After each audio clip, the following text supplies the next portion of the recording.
Hi everyone, আজকের ব্লগটা শুরু করছি দুপুরের লাঞ্চ থেকে। আজকে আমাদের লাঞ্চে ছিল ভাত, উচ্ছে আলু ভাজা, শাক ভাজা, আলু ঝিঙে পোস্ত, ডাল আর একটা সব কিছু মিশিয়ে শুক্তোর মতো বানিয়েছিল।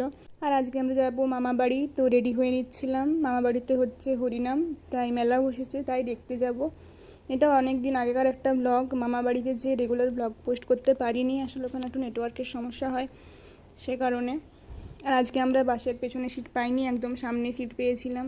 তো ওখানে যে একটু গল্প আড্ডা করছিলাম, দিয়ে একটু হরিনাম শুনলাম।